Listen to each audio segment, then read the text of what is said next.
एक बार एक गांव में एक शिकारी रहता था। पशुओं की हत्या करके वह अपने कुटुंब को पालता था। वह एक साहूकार का ऋणी था, लेकिन उसका ऋण समय पर न चुक सका। क्रोधवश साहूकार ने शिकारी को शिव मठ में बंदी बना लिया। संयोग से उस दिन शिवरात्रि थी। शिकारी ध्यान मग्न होकर शिव संबंधी धार्मिक बातें सुनता रहा। चतुर्दशी को उसने शिवरात्रि की कथा भी सुनी। संध्या होते ही साहूकार ने उसे अपने पास बुलाया और ऋण चुकाने के विषय में बात की। शिकारी अगले दिन सारा ऋण लौटा देने का वचन देकर बंधन से छूट गया। अपनी दिनचर्या की भांति वह जंगल में शिकार के लिए निकला, लेकिन दिन भर बंदी गृह में रहने के कारण भूख प्यास से व्याकुल था। शिकार करने के लिए वह एक तालाब के किनारे बेल वृक्ष पर पड़ाव बनाने लगा।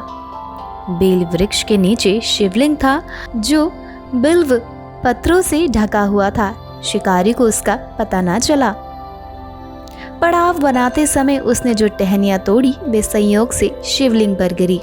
इस प्रकार दिन भर भूखे प्यासी शिकारी का व्रत भी हो गया और शिवलिंग पर बेलपत्र भी चढ़ गए। एक पहर रात्रि बीत जाने पर एक गर्भिणी मृगी तालाब पर पानी पीने पहुंची। शिकारी ने धनुष पर तीर चढ़ाकर ज्यों ही प्रत्यंचा खींची। मृगी बोली, मैं मां बनने वाली हूँ, शीघ्र ही मेरा बच्चा भी होने वाला है। तुम एक साथ दो जीवों की हत्या करोगे, जो कि ठीक नहीं है। मैं अपने बच्चे को जन्म देकर शीघ्र ही तुम्हारे सामने आ जाऊंगी, तब तुम मुझे मार लेना। शिकारी ने प्रत्यंचा ढीली कर दी और मृगी झाड़ियों में लुप्त हो गई। प्रत्यंचा चढ़ाने और ढीली करने के समय कुछ बिल्व पत्र अनायास ही टूटकर शिवलिंग पर गिर गए। इस प्रकार उससे अनजाने में ही प्रथम पहर का पूजन भी संपन्न हो गया। कुछ ही देर बाद एक और हिरनी उधर से निकली। शिकारी की प्रसन्नता का ठिकाना ना रहा। पास आने पर उसने धनुष पर बाण चढ़ाया। तब उसे देख हिरनी ने विनम्रता पूर्वक निवेदन किया, हे शिकारी, मैं थोड़ी देर पहले ऋतु से निवृत्त हुई हूँ। कामातुर विरहिणी हूँ। मैं अपने प्रिय की खोज में भटक रही हूँ। मैं अपने पति से मिलकर शीघ्र ही तुम्हारे पास आ जाऊंगी। शिकारी ने उसे भी जाने दिया। 2 बार शिकार को खोकर उसका माथा तो सनक गया था। वो चिंता में पड़ गया। रात्रि का आखिरी पहर बीत रहा था। इस बार भी धनुष से लगकर कुछ बेलपत्र शिवलिंग पर जा गिरे और दूसरे पहर की पूजन भी समाप्त हो गई। तभी एक अन्य मृगी अपने बच्चे के साथ उधर से निकली। शिकारी के लिए ये स्वर्णिम अवसर था। उसने धनुष पर तीर चढ़ाने में देर न लगाई। वह तीर छोड़ने ही वाला था कि मृगी बोली, हे बारधी, मैं इन बच्चों को पिता के हवाले करके लौट आऊंगी। इस समय मुझे मत मार। शिकारी हंसा और बोला, सामने आए शिकार को छोड़ दूं? मैं ऐसा मूर्ख नहीं हूँ। इससे पहले मैं 2 बार अपना शिकार खो चुका हूँ।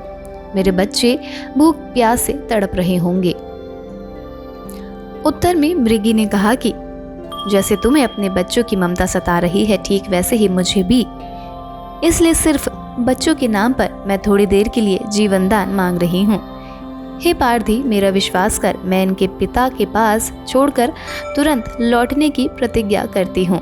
मृगी का दीन स्वर सुनकर शिकारी को उस पर दया आ गई। उसने उस मृगी को भी जाने दिया।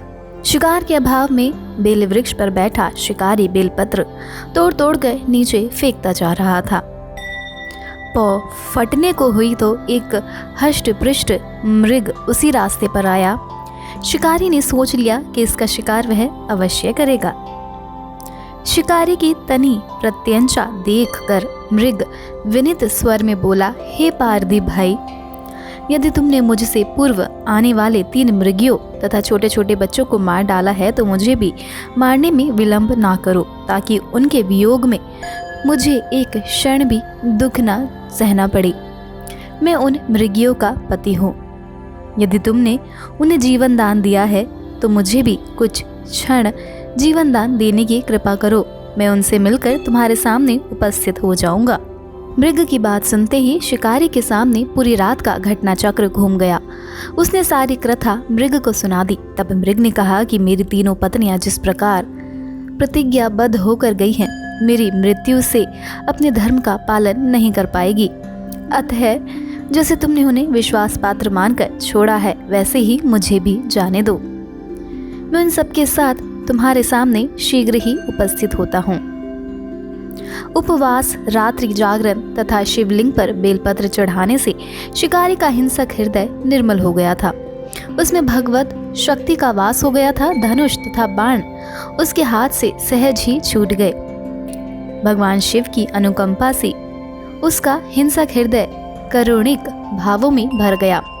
वह अपने अतीत के कर्मों को याद करके पश्चाताप की ज्वाला में जलने लगा। थोड़ी ही देर बाद मृग सपरिवार शिकारी के समक्ष उपस्थित हो गया ताकि वह उनका शिकार कर सके। लेकिन जंगली पशुओं की ऐसी सत्यता, सात्विकता एवं सामूहिक प्रेम भावना देखकर शिकारी को बड़ी ग्लानि हुई। उसके नेत्रों से आंसुओं की झड़ी लग गई। उस मृग परिवार को न मारकर शिकारी ने अपने कठोर हृदय को जीव हिंसा से हटा सदा के लिए कोमल एवं दयालु बना लिया। देवलोक से समस्त देव समाज भी इस घटना को देख रहा था। घटना की परिणति होते ही देवी देवताओं ने पुष्प वर्षा की। तब शिकारी तथा मृग परिवार मोक्ष को प्राप्त हुए।